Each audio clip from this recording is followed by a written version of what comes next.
Welcome to First Star Let's Chat, an athletic therapy podcast. I'm your host, James Gardner, certified athletic therapist, certified strength and conditioning specialist, yoga instructor, human being. This platform, for the pros, by the pros, anybody in the performance space, and beyond. Welcome here to share in the stories of professionals, experiences, journeys, learning along the way. It's a platform to connect, to network, and to be a part of a community that cares, with conversations that matter, experiences that resonate, and generate ideas, thought-provoking, organic dialogue, passionate pros. Brought to you as always by First Star Therapy, Mobility Tape, Epic, and Benchmark Athletics.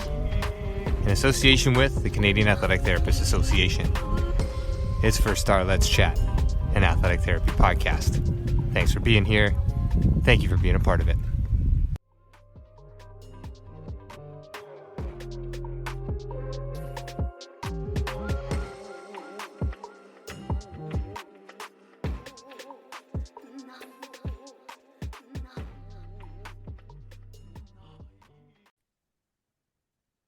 All right, welcome back. Second go around for context for our listeners. We tried this yesterday, and to get 2 days in a row with you, Scott, obviously not always the case where we can align our schedules, but here we are. Technology, sound, good connection, still a thing in 2025, I guess, but that was my end. So away we go. For our listeners, this is First Star Let's Chat, an athletic therapy podcast, and joined today by Dr. Scott Howitt.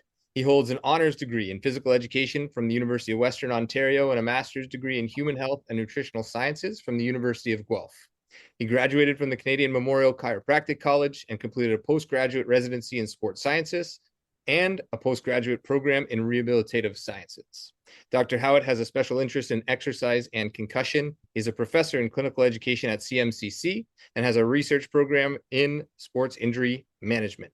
He's a lecturer for undergraduate and postgraduate sports medicine, rehabilitation, nutrition, and fitness. Dr. Scott Howitt is the past president of the RCCSS, a co-chair for the National Advisory Council of EIMC, and continues to work in sport as the medical coordinator for the Toronto Triathlon and as a member of our Canadian men's national soccer medical team.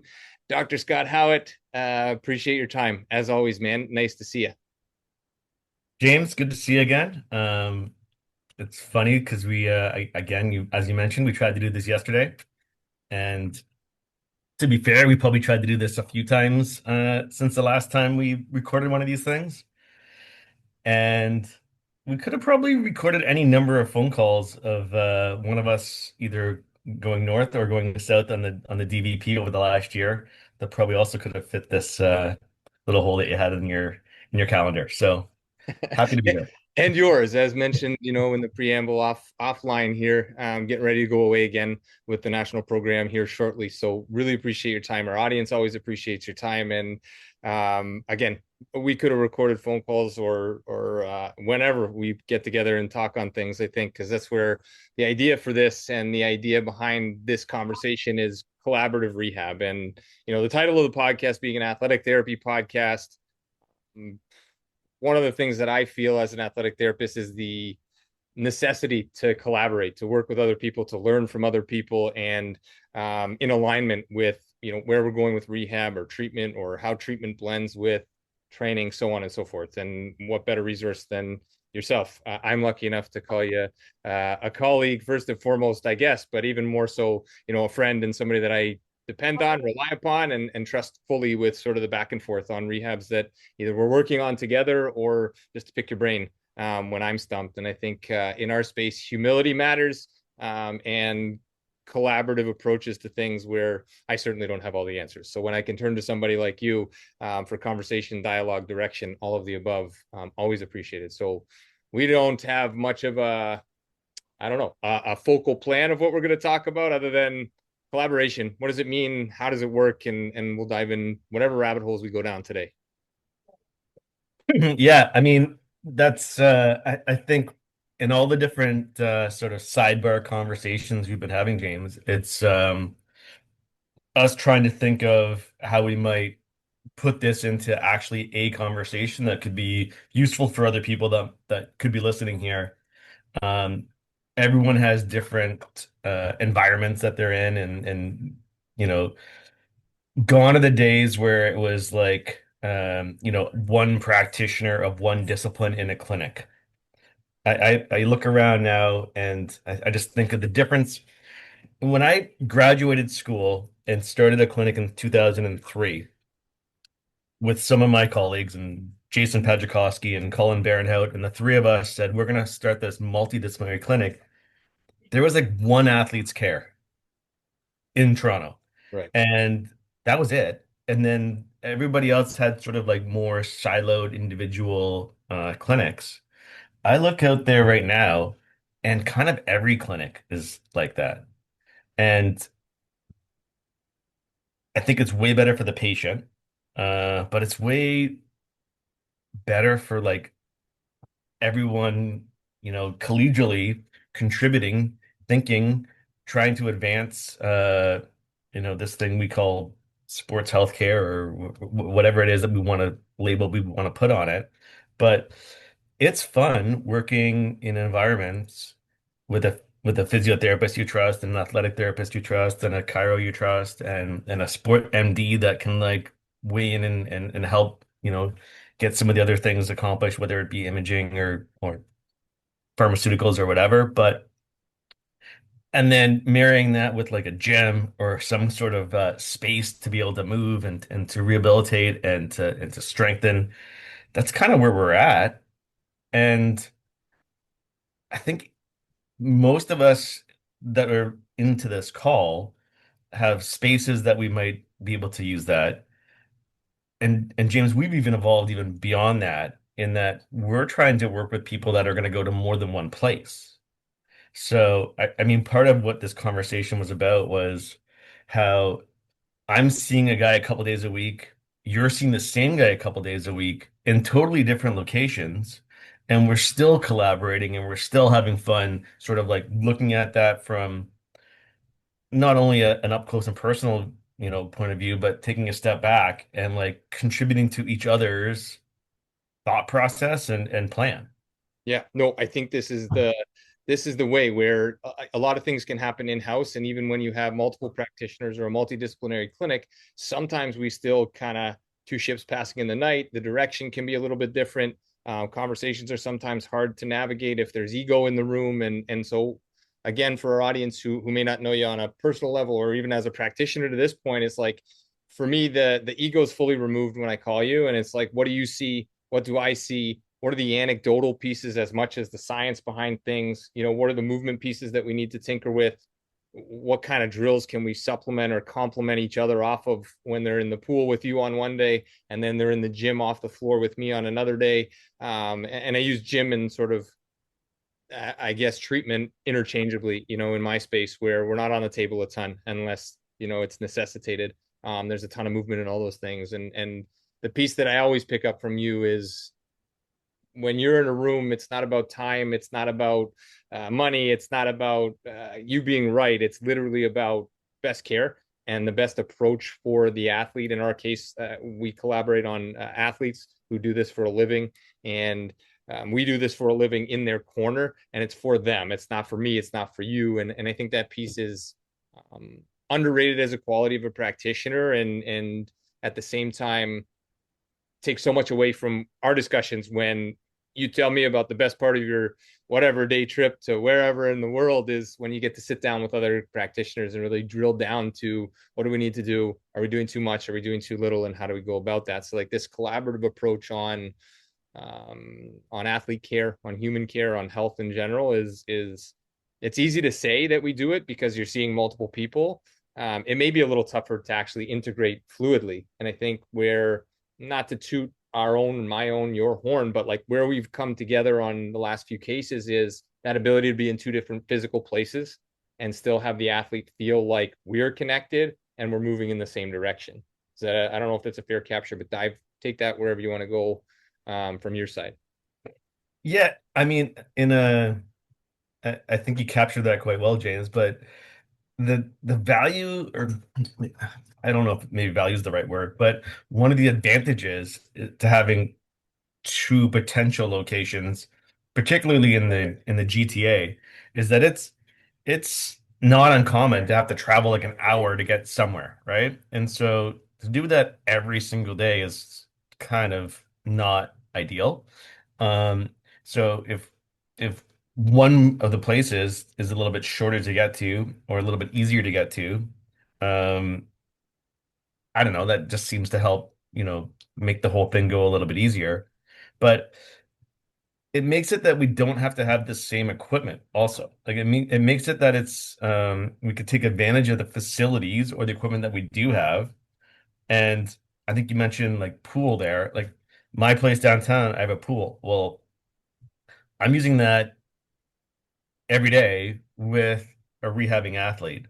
And whether I'm supervising it initially or kind of running some things in the pool, or it ends up being part of um, a warm up or a recovery or some component of a session, it's a pretty phenomenal thing to have sort of in your back pocket, right? Um, I have the gym space, you have the gym space. Sometimes the floor is busier than other times, so it makes more sense to sort of go one versus the other. But yeah, in addition to like the different practitioner, the different sort of eyes on it or approach, it's the ability to, hey, you don't have to have a pool. I have the pool, or I don't have to have like, neither one of us has like the anti-gravity treadmill. But I mean, We got gravity everywhere we put go. We got that. put that on the list as on the wish list if we ever were to get that, right? But Yep. um, the thing that probably really deserves an emphasis on our part, though, is the amount of communication that is required to make this actually work. And we kind of alluded to that, like the fact that we both have to commute to work. So we have time in the car on our way home from work and being in Toronto and the Don Valley parking lot, right? But so we have time to actually have those quick connects or quick calls, and we can share little video snippets or share little ideas, whatever, through WhatsApp, whatever. But the communication is absolutely crucial to making that work. And you and I being on the same page, and then, probably in the examples that we're thinking of, um, I'll have to like it could have been you too, but one of us has to be the go-between back to the team to get the team involved in it too. And of course, you've seen probably anybody that's watching this, in the past 2 to 3 weeks, there's been a player or two that have been injured outside of their team setting, working with the therapist or working with strength and conditioning. And if you're not connected back to the team and everyone's on the same page and everyone's trying to, move the athlete in the relative same direction, it can get problematic and it can get pretty challenging. And so it's not like you're working with different people that are all like butting heads to each other. It's like everyone getting together and making sure it's in the best interest of the athlete.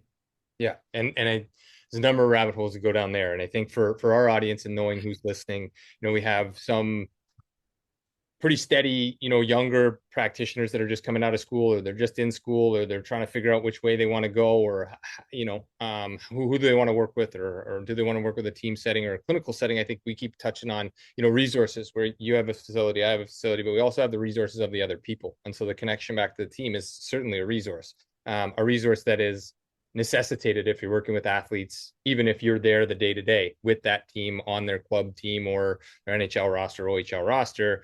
The people that they're working with when they're away from you are a resource, and to understand that communication is critical, I think, is a piece that we can highlight and probably jump in on. That being said, I think I connected with you first when I was a student, right? As going through school still, you were already kind of involved with York University at the time, and there was a lot of mysticism about who you were and what you did and all the magic you did. And that's still there. Don't get me wrong. But now we've navigated into this space of like, this is something that I don't think we do a terrific job of, at least in my education, of like rewarding the value of growing your resources and your network and just constantly being interested and engaged. So, I mean, wherever you want to take that, I guess, from how do you do that naturally, organically? How do you grow your resources? Lots of experience in different places, see who aligns with your thought process, see who challenges your thought process. I mean, getting aligned with a sport med doc or a couple teams, these types of things, like they're not easy to do, but they are critical if you're going to work with athletes to understand how to do that. Wherever you want to take that. I mean, I think just as like generating resources as you go, um, take a stab at a walk down that path. Where does that start? Obviously, as a student, you have to be interested. As a young practitioner, you have to be interested in who's out there and who's doing what, and try to find a way to get connected to certain people, certain environments. Yeah, I don't know, the thing that just kind of like jumped right into the top of my brain here as you were talking was, and this goes again back to that communication as well, is like if you kind of land in one of these multidisciplinary kind of spots and you see that there is some collaboration and treatment, it's sometimes hard to figure out like who's the athletic therapist, who's the physiotherapist, who's the strength and conditioning guy. Is that a guy at Cairo? Like what? Like it all kind of blends in some ways together. There's overlap, and now you might see somebody, specifically doing a manipulation. That's usually the giveaway for the Cairo. Or you might see somebody specifically, I don't know, doing some intervention that might give you an idea as to who they are professionally. But the thing that I find is a bit interesting there, and that we can all learn from each other, is kind of how we say things. So our lens might be slightly different, and that might make us say things slightly different. But what I've always really appreciated, James, and working with you on different projects, is how we kind of say things differently. We're saying the same thing, but we kind of say it slightly differently. And then each of us is sort of like aware of how that might resonate with the patient or with the athlete. And that's some of the stuff that we share that I wouldn't normally even think to even mention it. But it's like, yeah, I'm saying, hey, we're working on this guy's, I don't know, knee, and here's what I did today, James. And so the space that I left for you when you're working with them is to like work on these other three things tomorrow, right? But the more subtle thing is like, and here's what he was saying, and here's what I said. And so you can kind of like maybe say it a different way, or say it the same way to reinforce that. Because the more people that kind of say a message in a similar way, the stickier the message gets. And I'm kind of stealing that sticky message idea from like a Mike Evans presentation I saw years ago on like exercise is medicine, and like trying to get people to do stuff, right? Yeah. How the message can be sticky. But the other kind of thing that's sitting there with an athlete is like sometimes like they're gonna ask you a question and they're gonna ask me a question, and they're looking for like us not to agree, or they're looking for like some, we're gonna get triangulated here and say something that now we got to figure out how to like realign that message. Right. And part of that is I think why you need to have, and whether that's us having a phone call on the way home, or an end of a day kind of like debrief. If you have multiple different practitioners in that kind of multidisciplinary setting, and if you're a young practitioner, man, just be a fly on the wall. Like just you need to be at that table and hearing the conversation about how people are talking about that particular athlete. In some ways, that'll give a little bit of a, ooh, I see space for me. I can see where I could contribute to this. In other ways, it just might be to say, huh, it's interesting to see a whole bunch of different professionals saying things slightly differently, but all saying the same thing. Mhm. Yeah, no, I love that. And coming back to sort of the stickiness of the message or the athlete, the resonance on the athlete side, is involving in that and involving them in that conversation as well, right? Hey, we chatted last night. Here's what I heard Scott say about what you did yesterday. How did you feel? What did you hear him say? And then let's adapt and adjust and whatever we're going to do today. Oh, you worked on your knee yesterday? Pretty generic. Scott gave me the X, Y, and Z of, how whatever position or whatever load or velocity utilized in whatever modality chosen, we're going to work off of that to support what was done yesterday and to support the movement of the rehab case, going forward. And I think the really interesting piece in working with athletes collaboratively in two different physical spaces with two different lenses um, provides a lot of what I'm not even sure I can capture the word. It just provides a lot of opportunity to play in the middle, to play in that gray area where you said you did knee work. Okay, let's dive in a little bit more. What were you trying to achieve with that? What did you achieve with that? You gained some range of motion. We're not overly concerned about maintaining X number of degrees. We're more focused on like, let's really get heavy on loading the tendon. I loaded it with isometrics. How do we support that the next day in a varied motion? And I think that kind of wraps back around to the idea of not being with a club or a team when working with an athlete. I mean, again, you're with the national team, and maybe we've had some overlap with some national team guys. Maybe not. Maybe they're club teams in Europe, or they're an NHL or an OHL or a junior A hockey player. And our whole role behind that is to provide the best possible care and support of the athlete and communicate that to the athlete, not to contradict what the team is saying or the strength coach there, or we like what they're doing or don't like what they're doing. It's literally to find, when you're with us in our environment, we're trying to boost up what you're trying to get out of this. And in the long haul, you're going back in a better spot. If you're going back to a team, going back to a club, in a better spot with a better knowledge and understanding of where you're at and what you need to accomplish. So those have been massive on my side, just not being affiliated with a team currently, with the athletes that you and I are collaborating. Yeah, and I mean, and again, I appreciate that you might have some newer practitioners that might be listening to this chat. Of course, when you're sharing information about patients, you need to have consent. Like the patient has to be like okay with people talking about them and sharing some of that information.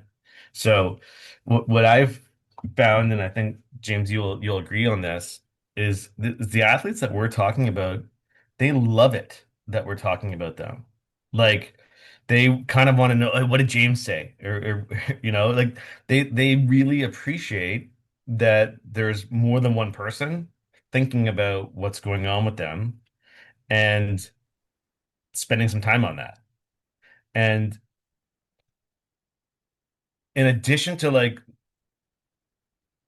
there's just different ways of how we might actually say the same thing that we're saying the same thing, but we've said it differently, and one way resonates and one way maybe doesn't resonate as well. But it's it's funny.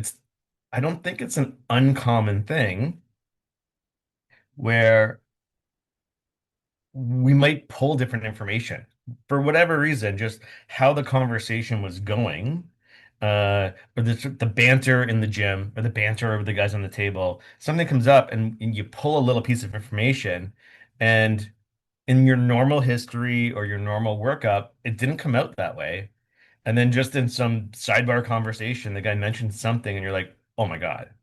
And then obviously we're sharing that little bit of information. But it's interesting to me to see how that plays out in a lot of different clinical scenarios where one of the practitioners is like, "Oh, he's fine. He didn't say whatever." You're like, "Actually, he told me this." And then it's like, "Oh." So in some ways, the multi-prong approach kind of almost like is like covers off the things that sometimes inadvertently get missed.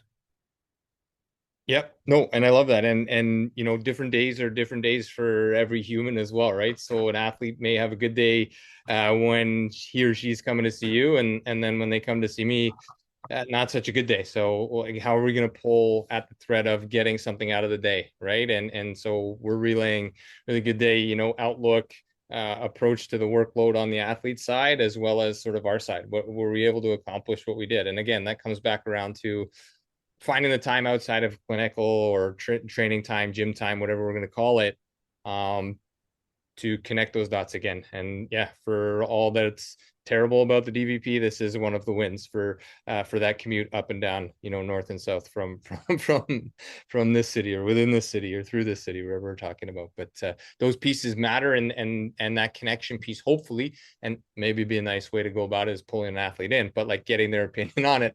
We have the clinical outcome or the performance outcome saying, we did a good job here because we got them where they wanted to be.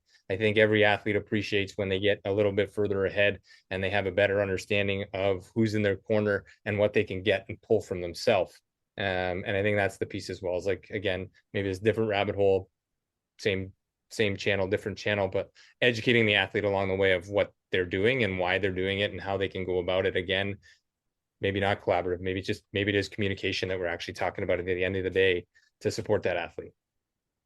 Yeah, the education piece is massive there. And I think, James, your experience, my own experience in like being part of academia in some capacity, um, patients want to know, and even if they don't want to know, they want to know that you know. So like it's okay to like spend that some amount of time educating them. Um, the the thing that I'm just thinking about the couple projects again that we've shared over this past year that kind of like, hey, we got to talk about this. Yeah, Where we start probably is that idea of like, what are we trying to do? Like, here's athlete XYZ, here's what we're trying to do with them. Or and and now I'm laughing to myself in my head. Like when I was in school, and I'm old enough that when I started working for Good Life Fitness when I was at Western, there was two Good Life Fitnesses in the entire like a long time ago. There's a right. lot of Good Life Fitnesses now, right? But I remember like in like trying to like they had all these different courses they would have you take as a personal trainer on like selling personal training. And the whole thing was always about goals, needs, time frame. And you just had to like understand that and you were good to go. And in many ways, I mean, I just jotted it down on a piece of paper because I was laughing to myself in my head about it. But it's like the same thing that we're like the athlete comes in, we're collaborating, and right away we're like, okay, what do we need to do? What do they need to be able to do that they can't do already? And how long do we have? Exactly. It's spot on. And I think like some of those lessons, maybe it's just the whole thing or my mindset right now of like in the performance space, sport health, athlete, whatever we're calling it is sometimes we overcomplicate it by trying to figure it out as opposed to working with what we have right in front of us and being where we are. And I just had a review, end of the summer with our NHL, OHL, our hockey training sort of facility with Dan Noble, and I just had a phone call with him today as he left, and he's just like, man, we just need to continue to be where our feet are, and we just need to do that. We need to be that, and we need to be with what's in front of us. And most of the time, again, in our space where we're collaborating on things, I have a bit of a framework of what I'm going to do coming into the day, but it's not like we're going to stick to this plan today because I said so and I thought about it last night and this was my plan going in. Still have to be malleable enough to be where I'm at and meet the athlete where they're at and get something out of whatever they present with that day. Yeah, and then I think people have come to know you, and I think I have a little bit of this reputation myself as like being somewhat, I mean, sensitive not is not the right word, but like kind of like aware of like the psychological setup on any particular given day. And I mean, James, I've seen you do this with athletes before, but there's like days where someone comes in and they're just in the dumps, and it's like whatever was the plan for today is out the window, and we're gonna do something else that's gonna like kind of be more fun. And maybe it's not exactly the thing that I needed to do with you today, but hey, we need a little bit of a reset and hands on your shoulder and like a little bit of a pep talk and let's just do that today. And that comes with, I guess it just comes with like clinical reps. Like the more that you're in clinic and the more that you're just trying to like help people, um, there's no course that you take on that per se. That's just like being a good human and you see it. You're like, okay. Yeah, and I think the compound even clinical reps, like field reps, being in the environment, understanding the sporting environment, understanding the culture, if you can get around the team that they're with, or at least, understanding the sport or having them explain the sport a little bit more if you're not, fully abreast of what that requires or what their position requires, because then the athlete's the one doing the educating and that help them buy in as well, and I think that's a huge piece. So coming back around to sort of the younger listeners or somebody who's looking to break into sport or is working with athletes, um, I've sort of found that gray area between they're working with a practitioner who treats them on a table and says either you're hurt and you're not doing anything or you're playing. And I think where we make our hay is neither of those. Like that decision comes when you're ready, and the first one comes effectively initially. But then there's a whole bunch of space in the middle where I look at it as a bit of a ratio of, this dependence on me should diminish as we move forward. And it should be more about you, what you're doing, how you're training, how you're moving, how you're getting yourself ready. Then I've done a halfway decent job, at least of my role as a practitioner. Again, in the collaborative approach with you of, hey, listen, like I didn't even put my hands on him today. He did this, and this. And at the end, we got on the table and we did some whatever passive modality, some tissue work, whatever, as a bit of a, you know, the TLC component, just getting hands on an athlete because that's worthwhile for their time. And again, that sort of builds some of that trust and allows you to communicate in a different way, right? Physically through tissue type, whatever you're feeling, bogginess, however we're going to evaluate, physical touch and maybe a joint or tissue that we need to move a little bit better. So like that gray area in the middle of get away from the table evaluation, am I right?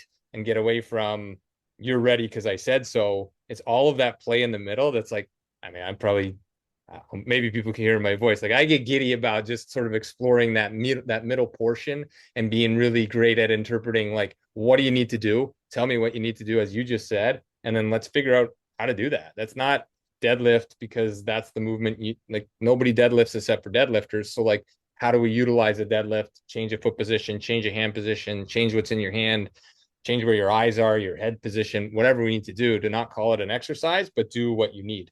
Right. And that's kind of where, again, for the younger or the practitioners in general, is just like experience matters because you're evolving by observing and you're absolving or I guess growing by being involved, right? Like you're actively involved in understanding so that you can help an athlete on whatever form or fashion in whatever way. Yeah, that's good. And the thought, and I know we're probably getting close to time here, but I mean, what we say to athletes for sure matters. Like we absolutely need to be cognizant of like what we're saying, not and sometimes how we say it, but for sure what we say. Um, and although you might be able to do some quick screen or some quick assessment on a table, um, the confidence that the athlete needs to like return to sport, the confidence that the athlete needs to get back out there, the belief in that they can rely on their need to do what they're asking it to do, that comes in the gym, that comes on the field, that comes in this, it has to be somewhere else other than just the table, Right. right? So, um, and it's more convincing if there's multiple people that are actually contributing to that confidence and that self-belief. And I mean, we've seen that on a few players that we've seen. Um, and we've also seen if there's a hesitation or a lack of belief, how that will actually delay that return. Rightfully so. Yeah, no, exactly. And again, um, we could go probably for the rest of the day here. And I know you got lots to do. I will let you get out of here relatively quickly, but some of those recent cases that we've worked on have come in one day and look like a totally different, I mean, in the most recent cases, guy, by the end of a session where you'll send me something that's like, hey, here's what he looked like yesterday, and here's what he looked like today. And all we did was this. So there's something that clicks, but it's also the things that you're employing in the athlete, with the athlete, and through that communication back and forth that really is leveraged heavily, right? Like I can think, I mean, the last three cases that we've kind of worked on, there's been like an aha moment that wasn't because, oh, hey, look, we assigned the right thing. Probably part of it, but at the same time, it was like, hey, all we did today was we got on the bike and then we did some foot mechanics, and all of a sudden you're throwing your crutches to the side and you're walking. So then 2 days later, you're walking without the crutches altogether, and all of a sudden we surpassed the finish line of where we were trying to get to by the end of the week in 2-3 days. Part of that's on the athlete, but part of that is certainly going back and forth on, can we push this, can we not push this, having the doctors in the corner saying, hey, like, push it wherever you feel clinically. And that doesn't come first day out of school. That comes with your clinical reps, your field reps, your understanding of the human in the room, and having, again, a network or resources that you can call and say, hey, like, I'm not quite sure about this. What are you seeing there? Can I push this tomorrow? Because this is where my focus is right now, or this is what I saw. And I think, I mean, those are great moments. Those are the moments for me that are like, we're gonna get there. Like you sometimes hit some of those plateaus, but when you see an athlete really kind of surpass where you thought they would be at because they've aligned with seeing Scotty yesterday and then coming to me today, and just compound interest on, again, the message, the medium, and then the mode, right, of what we're doing. So listen, man, Dr. Scott Howitt with us here today. Time is of the essence, obviously, in your world. I will let you wrap up wherever your thoughts are going. I see you scribbling notes over there and probably 100 things you could say. All I'll end with on my side is thank you so much for your time, for being a friend, for being a colleague, for putting up with my technological inadequacies, and jumping back on here for a second day in a row. For our listeners, Dr. Scott Howitt, fully accessible. Reach out to me. Happy to connect you with Scotty if there's anything you wanna revert back to. Send us some feedback on the show and what your thoughts are, and if there's some topics that came up that you may want to expound upon a little bit further, either yourself or with Scott or with myself. But Scott, really appreciate your time as always, man. I'll throw it over to you for the last words. I promise I will not say anything in rebuttal. His first Star Let's Chat is Dr. Scott Howitt. Thank you for being here. Thank you for listening. Scotty, run with it. Wow. Okay. I think in all these kind of chats, you're looking to say, well, what's the takeaway? What are you able to leave this thing with? And I think again, our coming together to say, what are we trying to do here? What are the prerequisites that the person needs in order to achieve that thing? That's pretty straightforward. That's pretty easy. We kind of figure that out. Um, Being able to identify some of those movements and what the athlete perceives as threatening or what the athlete perceives as that's the right way to go. That comes with a little bit of more clinical rep, more eyes on movement and being able to pick up some of those things. At the end, does the athlete have the confidence to be able to do it? And that part of that's what we say, and then part of it is how we show them, but they have to feel that. And part of that overall feeling is that they know that there's a couple of guys that care. And that's you and I, and we care, and our communication to each other and our communication to them demonstrates that. Um, and so I love collaborating with you on patients. I mean, we couldn't specifically really want to go into any case that would be like, oh, I know what they're talking about here. But we've worked on some great cases together, and we've had some great successes. And I mean, we've had some guys that we probably would have wanted to have a little further along as well. Um, but happy to have this conversation anytime, James. I think maybe we should think about how we might actually put something together. I don't know. Maybe I could see us doing this at a conference or something, and then like trying to like take this to a bit more formal or a little bit more organized than how we might put our thoughts together. Love it. Always there for an opportunity, always there to collaborate and take that wherever we need to go. So Good luck with your travels, man. We'll be in touch as you get away on the road again here shortly. And for our audience out there, for those listening, reach out, connect. That's what it's all about. Collaboration, communication, and just getting connected, staying connected. Dr. Scott Howitt with us today. Thanks again for your time. Cheers. Thanks, James.